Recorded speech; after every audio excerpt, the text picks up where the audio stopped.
Depuis 2012, beaucoup a été fait dans le cadre de la refondation de l'école pour améliorer notre système scolaire. C'est un monde dans lequel ils baignent, donc soit on leur en donne les clés, soit on les laisse se mouvoir dedans complètement démunis.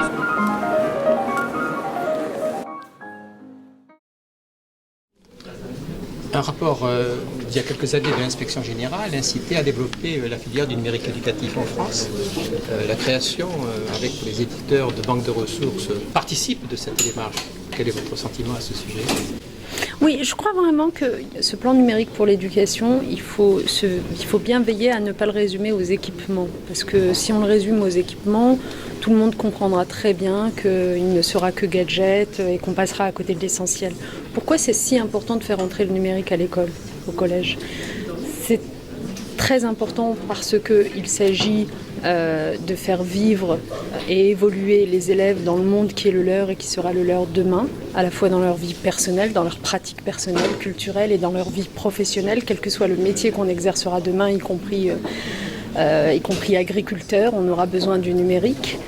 Donc c'est très important pour cette raison-là, pour les initier à des pratiques numériques dont ils auront besoin dans leur vie personnelle et dans leur vie professionnelle. Et deuxièmement, pourquoi c'est important de faire entrer le numérique à l'école ? Parce que c'est un outil qui permet d'améliorer l'apprentissage, les apprentissages des élèves. Et notamment, ce qui a été très bien présenté tout à l'heure par les formateurs, grâce à une différenciation pédagogique que permet le numérique, parce qu'on peut faire des exercices différents sur tablette ou sur ordinateur à des élèves.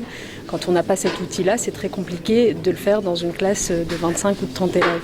On le comprend parfaitement. Grâce au statut de l'erreur aussi, qui est profondément modifié quand l'élève émet sa réponse face à un écran, plutôt que face à 30 paires d'yeux qui le scrutent et qui le font rougir. Face à un écran, l'élève, finalement, s'il se trompe, c'est pas grave, il recommence et c'est en se trompant, en recommençant, qu'il apprend et qu'il comprend. Donc, c'est pour ces deux raisons, à la fois initier aux pratiques numériques et utiliser le numérique comme outil d'amélioration des apprentissages, qu'il fallait faire rentrer le numérique à l'école.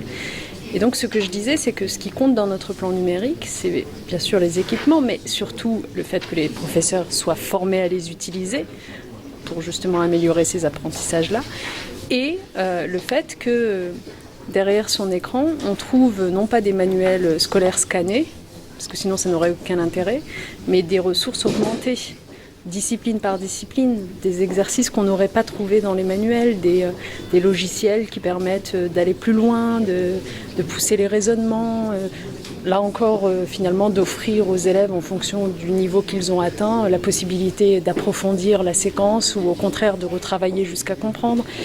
Donc ce travail avec les éditeurs scolaires, ça a été un point majeur de l'année dernière. On y a consacré des mois et des mois. On a parfois relancé des appels à projets qu'on a considérés comme infructueux dans certaines disciplines, jusqu'à avoir les bons matériaux. Et aujourd'hui, je crois qu'on a vraiment de bons matériaux. Avez-vous la curiosité personnelle d'aller regarder de très près ? Vous imaginez bien.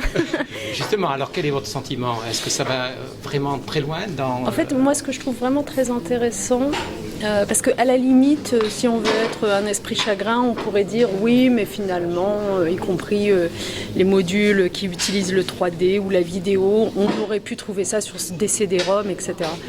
Ouais, sauf qu'il faut vraiment être esprit chagrin pour dire ça, parce que l'intérêt de ces ressources, c'est que d'abord, tout se retrouve concentré au même endroit, donc c'est très facile, enfin c'est des dizaines de milliers quand même de modules qui sont là, donc à travers une recherche clé, etc., c'est très facile d'aller trouver le module, alors que quand vous aviez des CD-ROM, je vous mets au défi d'aller trouver le module qui convient au cours que vous voulez donner à vos élèves. Et puis par ailleurs, ce qui est très intéressant, c'est le fait que l'enseignant puisse vraiment agir sur tous ces modules, c'est-à-dire les découper, n'en prendre qu'une partie, construire son cours en faisant du copier-coller, aller chercher à la fois un module qu'on lui a proposé dans ses ressources disciplinaires et en construire un autre de façon artisanale lui-même et les mettre bout à bout et finalement construire un cours singulier. Et puis le fait qu'avec Myriae, donc ce portail où on retrouve toutes ces informations, et via Educ, qui est le réseau social des enseignants, eh ben, il va y avoir des échanges entre les enseignants qui vont évidemment enrichir chacun d'entre eux, parce qu'un enseignant qui aura construit une ressource de son côté, pour enrichir la ressource disciplinaire qu'on lui aura offert gratuitement, il va la faire partager à ses collègues par via Educ, qui à leur tour vont l'enrichir. Et donc en fait 1 plus 1 ça fera plus que 2. Est-ce que Ce sont nos maths. Hein, je suis dyscalculique. Pour les élèves qui ont des difficultés à transcrire ce qu'ils ont compris par écrit, à s'enregistrer par audio et donner directement dans la session que je vous ai montré tout à l'heure l'enregistrement audio.